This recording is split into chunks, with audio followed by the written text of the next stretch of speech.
Is the US's patronage of Rwanda ensuring many more years of conflict and death in the Democratic Republic of Congo? And after our program on how Ecuador's indigenous community is fighting back against Chevron, the oil giant responds. You're watching Inside Story Americas from Washington.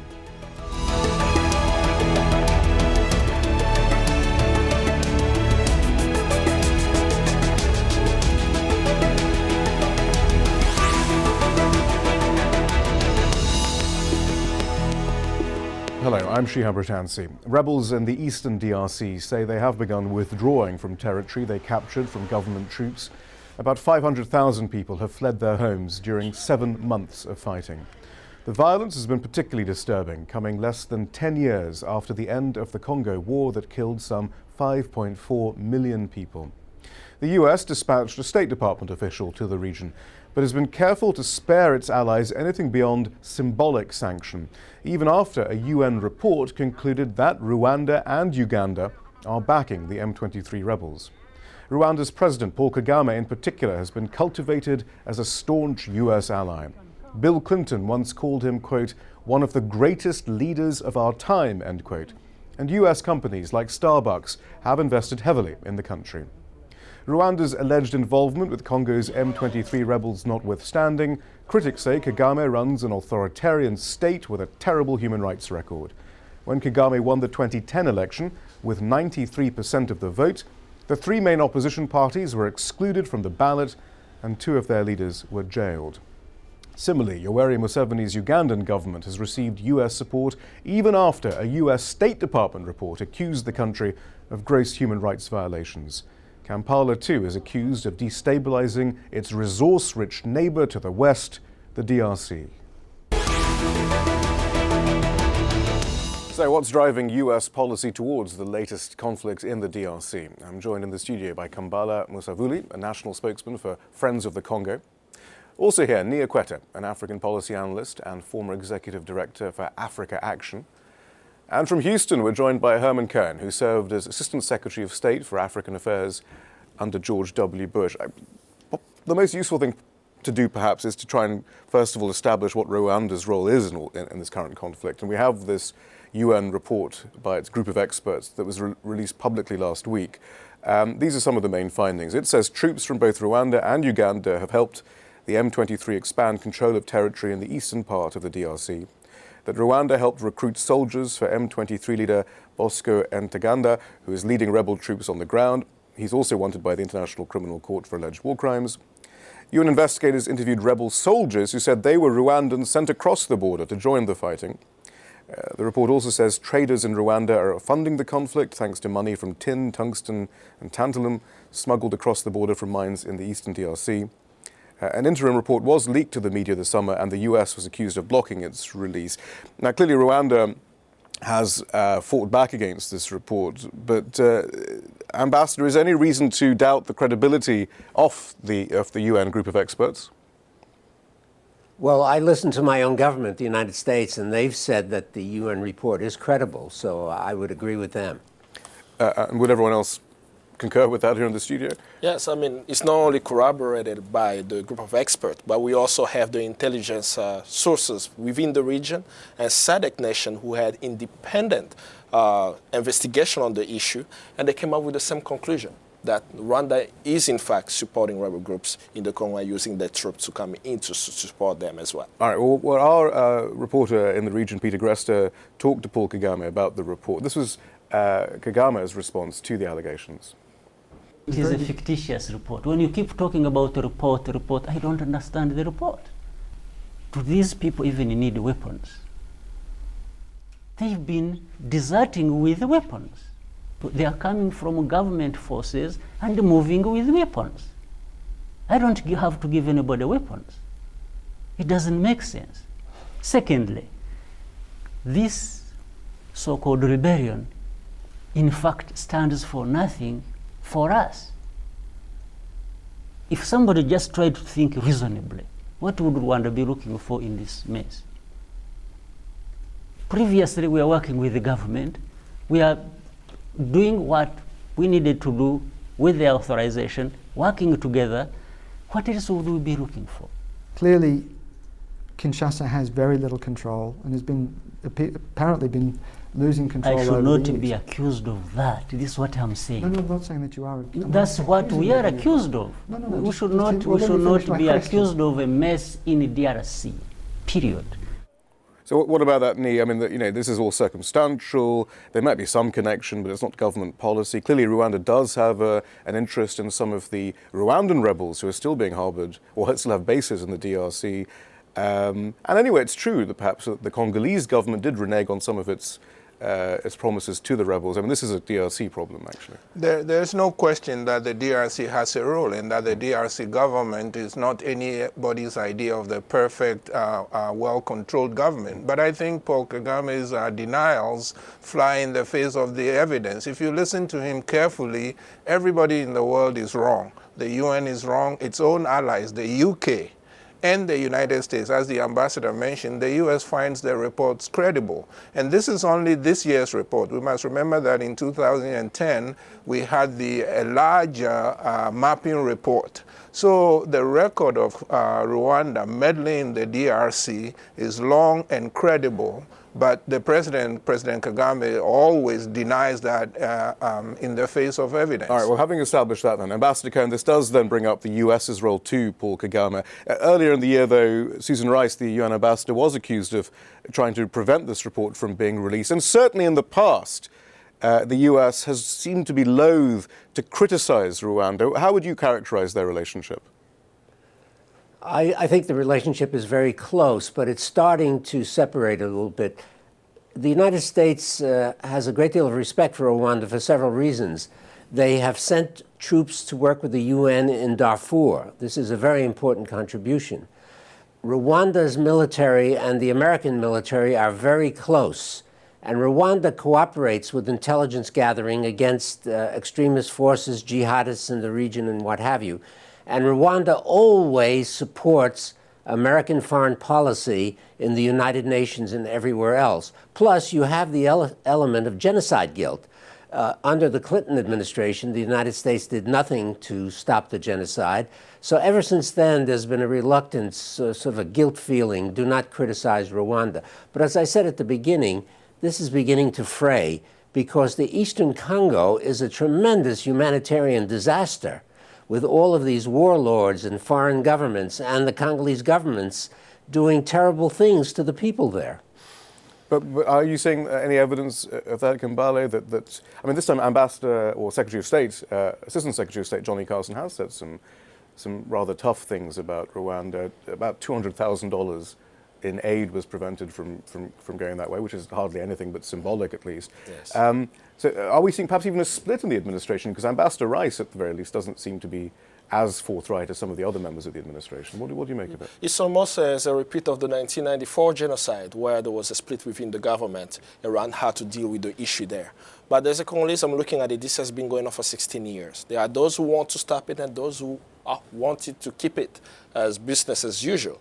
But it's really not up to the US government to change it. It's really up to the American people. I'm very clear of that. The pressure has to be kept up to put pressure on Susan Rice at the Security Council to have tough sanctions. But should we be personalizing it like this? I mean, this is one of those questions. Actually, whenever we talk about Rwanda and Paul Kagame, it's very striking the personal warmth you often see between American officials or Tony Blair or Bill Clinton, Susan Rice, with Paul Kagame himself. I mean, it seems ridiculous in some ways to talk about geopolitics in the by individualizing it. But I mean, is there some sort of strange aspect to it? I think there is, and I would say that it's counterproductive because this personal relationship built about one person, and especially a person who we know is autocratic. I mean, I think the thing that we have to factor in is how dictatorial Paul Kagame is inside Rwanda.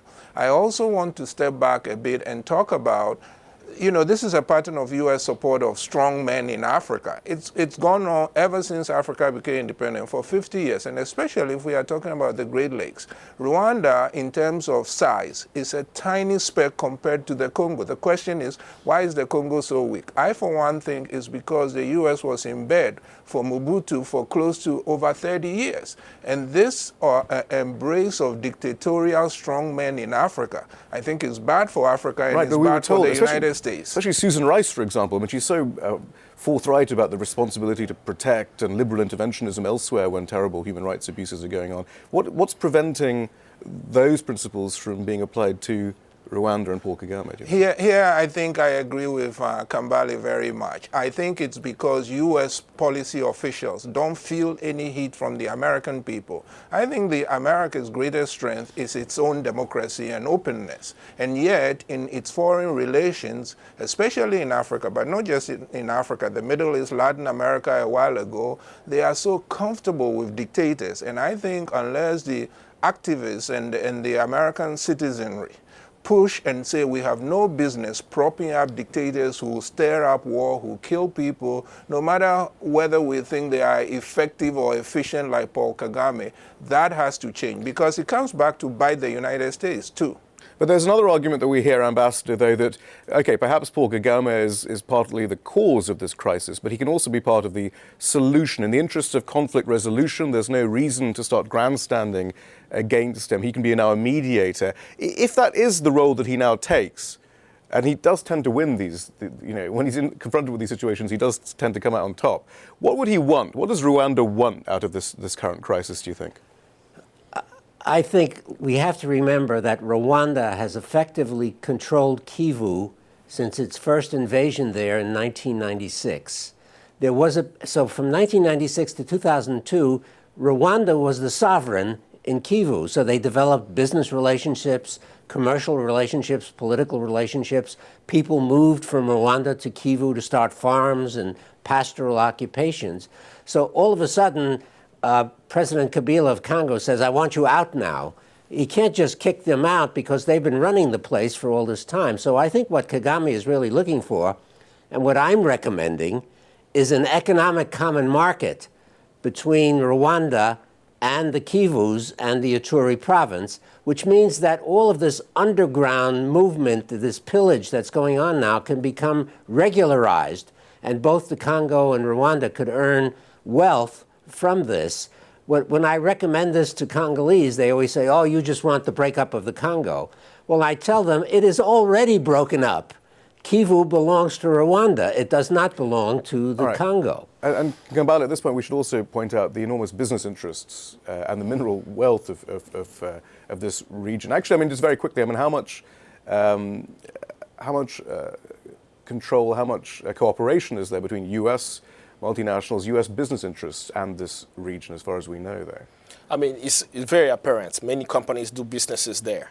And this happens because of the diplomatic cover of the U.S. Given the U.S. has a clean, or at least present a clean relationship with Rwanda, Rwanda becomes the miracle, the economic miracle that exists, and it attracts more businesses. Where does it get all this money, by the way, actually, from? 40% of Rwanda's budget is international donors. Right. And then the investment of some of the companies who are operating there, they're coming there to pretty much exploit. Some of them are actually getting resources from the Congo. From Kivu We had cases, for example, for Eagle Wing Resources, which had offices in Kigali, which was also getting resources out of the Congo. In the 2002 UN report, it speaks about Eagle Wing's resources. So is Rwanda now the main transshipment? Is that the main transshipment? Rwanda and Uganda are the conduit of Congo's all this mineral wealth. Yes, it goes through Kigali. There's no other way to get it out. Right. Yeah. And so which U.S. companies are involved? Name some names. I mean, that might help. There are quite a few U.S. companies, and some of them are in the East. So, for example, in the last report, they did not mention a U.S. company. They actually mentioned a gold company that's using small traders, Machanga Ltd. In 2002, there is a list of 85 U.S. companies, a few names, Cabot Corporation, which now is operating in Katanga. You have Kemet Electronics, you have Vishay, and the list is there. The thing is that there is no accountability for them. When you contact the State Department points of contact around sanctions on those companies that were listed by the UN in 2002, they haven't done anything around those companies. So there is that culture of impunity that continues where we know the perpetrator in terms of the companies, individuals, and countries, and nothing is done. So, Niakweta, when the State Department looks at this region, and Ambassador Cohen's been talking about a common market, as he says, for years. But we know that this administration looks at the region through the prism of the war on terror, and geostrategic interest, and also multinational exploitation. Do you find that these sort of ideas, as we talk about possible conflict resolution, may now come back into vogue? And what impact and what significance will that have for the DRC? And what could Kabila even do, actually? I think this is why, I'm, with all due respect, I'm skeptical of the ambassador's proposal, because I think basically it will reward Rwanda's long-term bad behavior. I mean, it's that's realpolitik, they'll say. Well, yes, but then you have to look at what example does that set. The Congo is a big country, and what will happen in other parts of the country, what will happen in other parts of Africa where big countries look on their smaller neighbors as they may have resources that they may want when you get disputes. I think Rwanda should not be rewarded. I think the U.S. should put down its foot. And, President Obama has made, for me, some very interesting arguments about authoritarian development being, short-sighted. What we have in Rwanda is authoritarian development. Before he was president, though? I'm sorry? Wasn't that before he was president? Oh, no. In fact, when he went to Indonesia, when he went to Russia, and even his speech in Ghana, and when you look at the new revised strategic paper for his Africa policy, I think the problem is its implementation, because it makes clear that democracy is important. Right, and even if the war on terror is raging, even if you got Rwanda there as a bulwark to do whatever you want, I mean, you really see those principled interests trumping these interests. I do, because I actually think the rule of Paul Kagame, while he may have succeeded in the past couple of decades, is actually building up steam. Right. What led to the genocide? Steam against him. Yes, right. Against him, and it may not happen during his term. But the U.S. clearly says that the best way to fight terrorism and the conditions that create terrorists is democracy. We are allowing Paul Kagame to run an authoritarian government inside Rwanda and then to go over the border and wreak havoc and covet the wealth of the Congo. I think if you let him get away with that, right, you are really setting in train a very bad policy. So I'm against the idea. Kambala, as you say, though, I mean, Kagame's been in this position countless times before, since the 90s, but he always comes out on top. But if he stops becoming useful, if there is this head of steam behind him trying to get rid of him, then surely then the US will start thinking, hang on, perhaps we need someone else. I mean, it might not be democracy, but I mean, do you get that sense? Well, this is what we're seeing in Egypt. I don't think that we have to look at it in the prism of what the U.S. wants, right? Is that it's inevitable that Paul Kagame will not be in power. But, but domestically, though, I mean, it is a success story, isn't it? There is, great literacy and education and it's healthcare. Because of what we are told by Bill Clinton and Tony Blair. This is not what the average Rwandan is saying in their country. They are suffering. Right? We have people who are living in poverty, while the West says that Rwanda is actually a rich country. We have people who are in prison. Like, for example, the genocide survivor, Deo Mushahidi, who is a political prisoner, Victoire Ingabire, who is also there, Bernard Tanganda. Those people are trying to have a new Rwanda. They are not supported, and they are sidelined while the West stays silent. So we know that Rwanda is a ticking bomb. What we're saying is, we've seen these signs forever. We see that going through the timeline. 97, Garrison report documenting Rwanda's troops massacring civilians in Tingi in Congo. We see in 2002 where they listed the names of individuals and companies at the UN. We saw in 2008, Sweden and Netherlands actually got engaged when the UN report was published, showing Rwanda's complicity in the Congo. They put some pressure, and the US didn't follow suit during that time.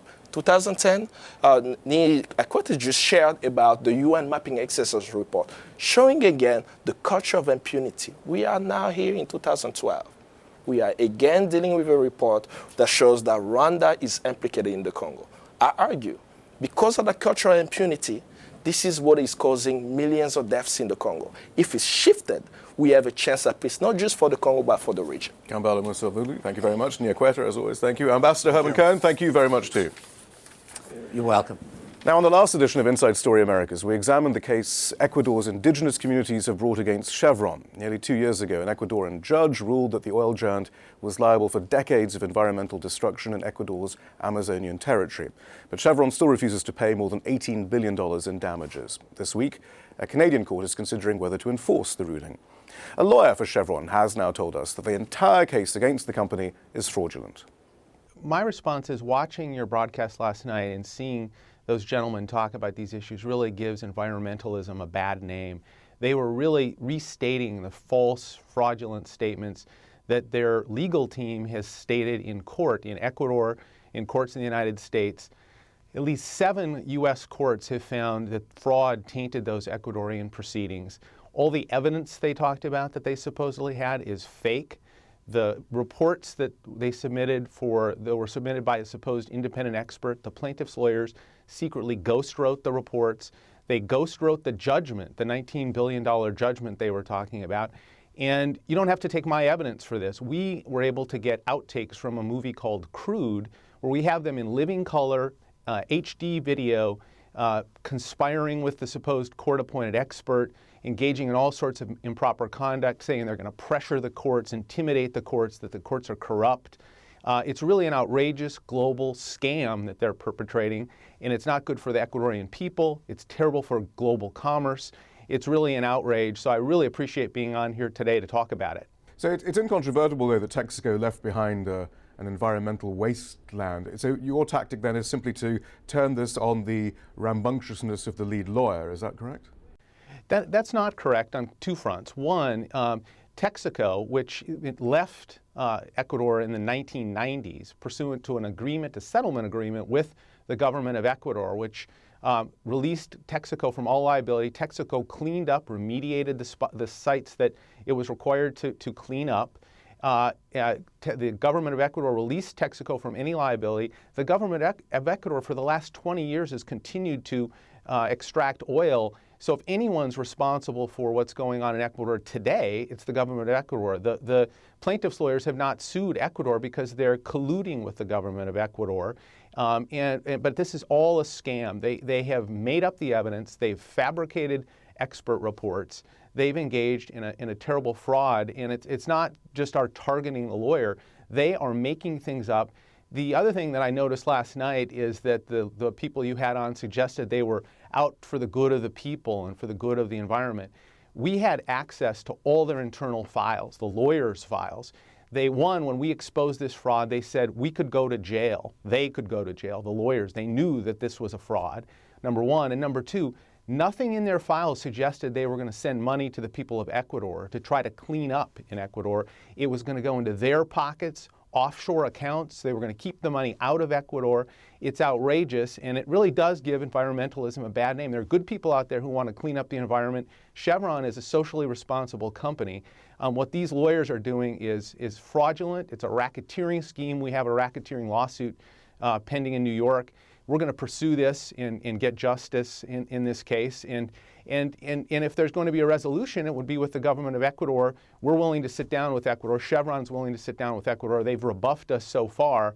But what they're doing is making up facts, making up supposed science, and it's a fraud. But Texaco did pump in 18 billion gallons of toxic water into 900 unlined pits, which they decided it was too expensive to line them to prevent the seepage into the environment. 17 million gallons of oil. As a socially responsible company, can Chevron, which now owns Texaco, walk away from that, even if they say, well, look, we did our bit and it was certified by the government of the time? That's another false fact. Again, you're just, I know you talked to them last night and they made those points. That's just false. The groundwater, the production did not pump all those gallons of oil into the water. The plaintiffs' own experts, when they tried to get them, when the lawyers tried to get their experts, the people they hired to say those things, the experts said, we can't say that. That's false. And so they fired those experts and then blackmailed a judge in Ecuador to appoint this so-called independent expert who they funneled bribes to. One keeps coming back, though, to that statement from that lobbyist, the Chevron lobbyist in 2008 to Newsweek.